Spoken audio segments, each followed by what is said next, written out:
Hey, entrepreneurs. So I just want to break down a few things when it comes to marketing your book. So if you already publish your book, you have a book out there and you know that it's destined to impact and to really just transform lives, right? And you want to figure out different ways that you can market it and get it in front of as many people, as many places as possible, right? Your biggest thing is you have to be very crystal clear on number one, who is the book for, right? So let's talk about this a little bit, right? So this is just some extra tips for you. Let's talk about this. When I say who is your book for, I don't mean like, yeah, it's for women. Okay, cool. Give me a little more. I don't mean, okay, it's for educators. Okay, give me a little more, right? So think about it. Like, what type of women, what type of educators? Can you narrow it down a little bit? Like, for example, my recent book that we published and I helped other authors publish it with me, it was called To Teach or Not to Teach. And it was called The Classroom CEO, right? So it was pretty much a guide to helping teacherpreneurs figure out how they can successfully run their business, whether they're still inside of the classroom or outside of the classroom, right? So when we did our marketing campaign, right, when we were able to sell and make thousands before our books was done, right, when we were able to do this, right, and even after our book is done we're still able to leverage and to continue to make sales. We were crystal clear on who needed the book, so we knew it was for educators. But guess what, it wasn't just for any educator. It wasn't for the educator that doesn't care anything about business, that's just okay with where they are and they don't even care to explore other options. No, it's for the educator who is either currently a teacherpreneur or is in the process of thinking about how they can take their side hustle, how they can take what they do on the side, or how they can even take their hobbies and turn it into a business, right? So that's who we specifically targeted. So we would use hashtags to target those groups of people. We would use certain language. That's huge. When it comes to marketing, you want to make sure the language that you use that audience understands, right? So if I'm selling, let's just say maybe there's a book out there about CBD products, right? And you have a book description out there on Amazon or whatnot, and it's too technical that the regular person that needs this, that like whatever your book is offering, can't even understand the language. So marketing one-on-one, you need to know who you're talking to and you need to speak their language, right? Because that's pretty much all marketing is creating a specific message in a way where it resonates with a specific group of people, right? So if you know, like, okay, they need CBD because maybe they're dealing with pain, right? Maybe they have chronic pain, or maybe they're dealing with depression or whatnot. You want to make sure you include those things in your messaging, in your book description, right? So that it's clear. Your book description is your biggest selling piece. Your book description is a way for your audience or your intended book audience to understand and say, wow, that's for me. So it's kind of like a sales pitch. It's not really like a boring summary of the book. So let me just break that down, right? So I'm an author coach that's going to keep it real.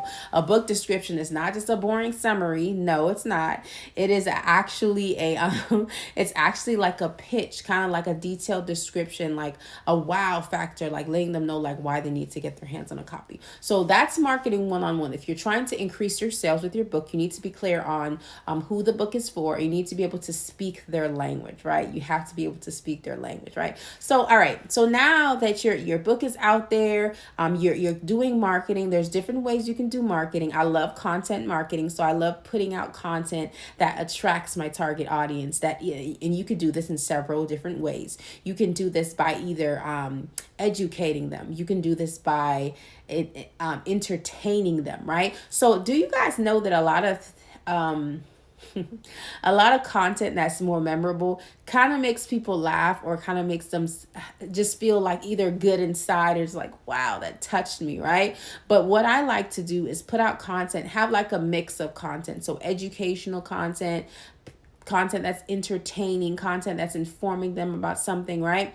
And if you are thinking of creating content that's funny, right, make sure you tie it back in to why they need your book, right? So make them laugh. Maybe you could do a meme. Maybe you can even find a funny video that's online, in case you're like, I don't want to record. Find a funny video that's online, and you add your own flair to it. You add your own caption. You make it relate to the topic that's inside of your book. That's a way for you to get it in front of as many eyes, because 9 times out of 10 those posts tend to do pretty well, tend to go viral. But we don't want just what is it called, virality, whatever, however you say it. We don't want to just go viral. We want to actually have transactions come in, right? Okay, so think about this. Think about and I said that another type of content is like educating them and informing them. Think about this. The word authority has the word author in it. So when you are an author, you become an authority figure on the topic that you wrote your book about. So wouldn't it be smart for you to put content out online that shows that you have some type of authority or knowledge, or that you have some type of expertise, or that you're an expert in that area, right? So if your book is about helping people understand how they can be a better caregiver, maybe to whoever they're taken care of, right? So putting out content that helps people understand maybe some of the issues that caregivers deal with and how they can overcome it, right? So maybe if your book is about helping people who are dealing with spiritual what is it, maybe like sins or whatnot, they're just dealing with things spiritually, having a hard time, like really showing them maybe this is the steps that you can do to start getting in your Bible more or whatnot, giving them practical steps, but showing that you are knowledgeable on the topic and that you have some authority on the topic. That would be great, because guess what, you give them a little glimpse of that, then they feel like, oh, okay, they actually know what they're talking about, and they want to get more, right? So you can always create lead magnets as well. Lead magnets could be like a 1-page little PDF or a worksheet that you make on Canva, or you pay someone on Fiverr to create, right?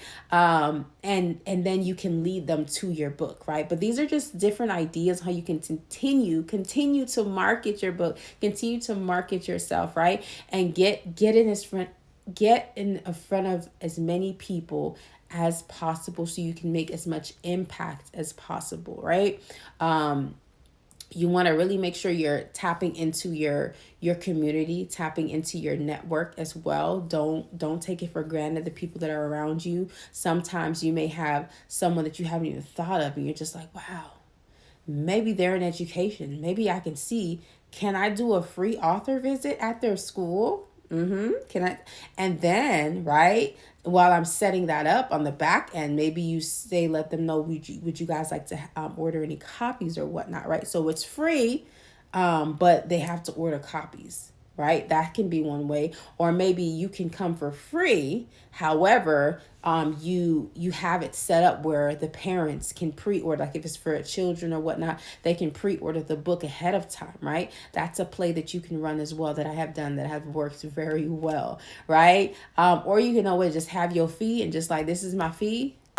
Okay, cool. And I'm going to throw in 2-3 books or whatever it is, right? And you just so the biggest thing is you want to always include things, right? So that your book can get out there, because that's the goal. So even with if you decide to do some type of coaching or consulting or whatnot, include your book into the price of whatever packages you are having. So I want to encourage you to continue to put your book out there, continue to push, continue to market it. Do not give up. If you're deciding to do some type of relaunch, whatever you're deciding to do, stick with it. You got this. Do not give up.